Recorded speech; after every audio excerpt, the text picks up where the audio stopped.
అయితే తెలియదు. అలాగే వాళ్ళకి తెలియదు. బావిలో నీళ్ళు ఏదో చేంతోడుతోనో ఏదో మిషన్తోనో బయటకు తీసుకోవాలని అనుకుంటారు.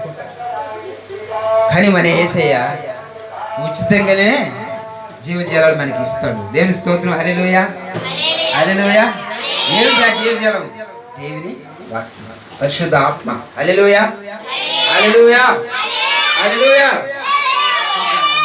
ఆమె ఎప్పుడైతే ఆ జీవజలం ఆమెలోకి వెళ్ళిందో, ఆమె త్రాగిందో, సమరయ్య పట్టణానికి వెళ్ళి ఆమె ఏం చేసిందంట, సమరయ్య గ్రామానంతా నేను మెస్సయ్యని కనుగొన్నాను, రండి వచ్చుద్దురు అన్నారు.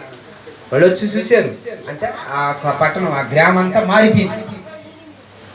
నువ్వు చెప్పిన దానికంటే మేము విన్నాము, విని ఆయన స్వయంగా ఆయన చూసి విని మేము మెస్సయ్యని నమ్మాము అని వాళ్ళు విశ్వసించారు. వాళ్ళందరూ కూడా జీవజలము పెరిగింది.